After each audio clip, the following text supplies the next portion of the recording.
Good evening, my people. I just want to touch bases with you on a few things. All blessings, all praises, all graces, everything belongs to God. To God be the glory, the honor, the praise, the worship, everything. He deserves it all. And he deserves it all because it was all that he has done to be able to deserve it all. So I want to let you in on a couple of things. I know a lot of times when we get upset or we get pissed off or mad or something, and it doesn't matter what it is about, doesn't matter what it is. You have to understand that God is still God when you are upset.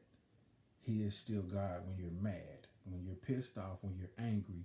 So you might walk away from being able to say that you love him or you serve him or you worship him or you live for him because at that particular moment you're not actually putting him first because it takes strength. And when I mean strength is an ability to be able to withhold yourself, not to let it all go, but to hold yourself together. You know what I'm saying? With all the certain principles of being able to have a moral attitude, and a abundant attitude toward life, knowing that a situation, if it get out of hand, that you can be able to understand that handling it properly would leave you in a situation would leave you to a point where you won't be able to pay for your reaction or your response toward it. So getting angry, you don't have to part from God because he's still God. He's still right there when you're angry. He still loves you. He still accepts you. He still sees you as being great, even in the midst of your attitude, your behavior, anything that you have or anything that you're dealing with. See, those are the most important times that God is able to work with us and deal with us when we are in those times when we are weak about trying to show him in our image and show him in who we are. Because if we are servants, if we are livers, if we are believers, then in everything we do, it will be shown. And everything in who we are as a person, it will be shown. We don't have to tell anybody that we are servants of God. We don't have to tell anybody that we are believers in God because it will be seen in our character when moments and times that we are weak and we can't hold that together. So always understand that God is always with you. You can turn to him at that moment. He can believe me, he has an attitude. The Holy Spirit has an attitude that you can be able to uphold even at times that you are angry. I know the Bible say get angry and sin not. It doesn't say that you're not going to get angry. It just says do not sin when you're angry. And you can hold yourself together. Now, a lot of us got to understand that we got to stop trying to fit God into our little worlds. You know what I'm saying? Because he don't belong in our worlds. No, he doesn't. He's too great of a God. I mean, come on now. He's the master of the universe. He created a universe. He created stratospheres, which mean those are universes after universes after universes. You know what I'm saying? So to be able to fit him into our own world at our convenient moments and our life to say that this is who he is, no, that's not who he is. He's bigger than that.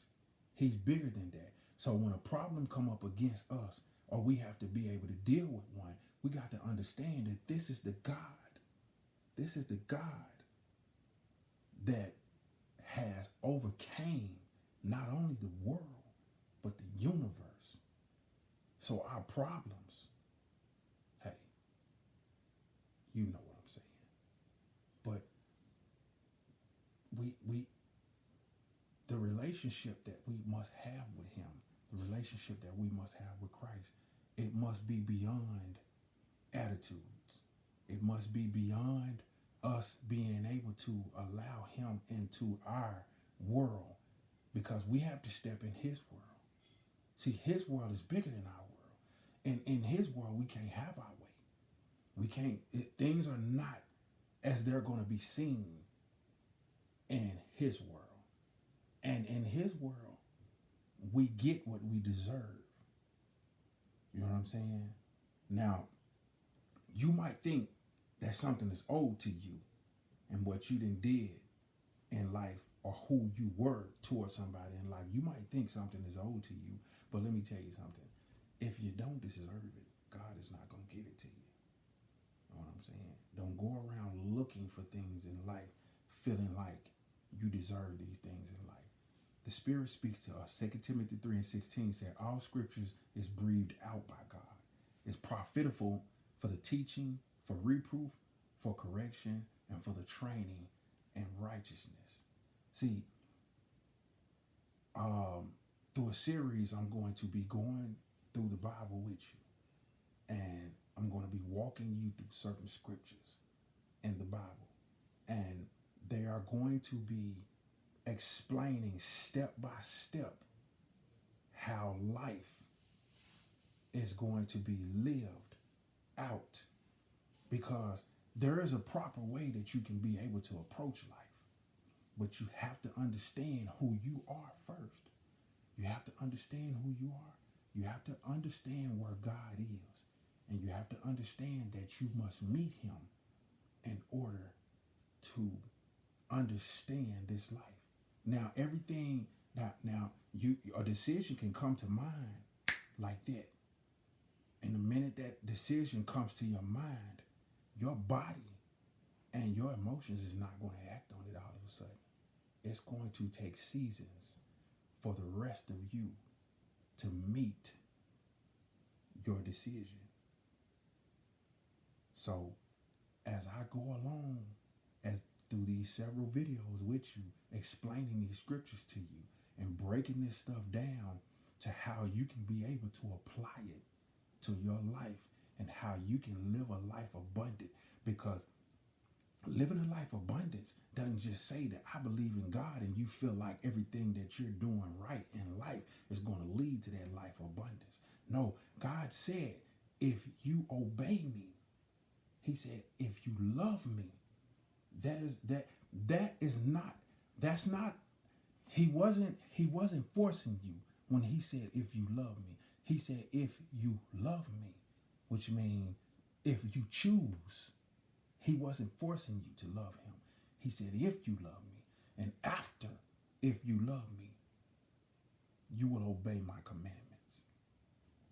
Now that's an instruction, because once you step into love, you won't even think about obeying, because you will automatically be hypnotized by obedience the minute you step into love.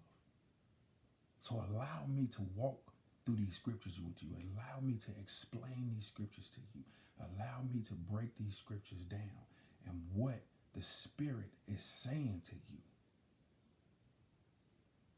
May God bless you and may God keep you.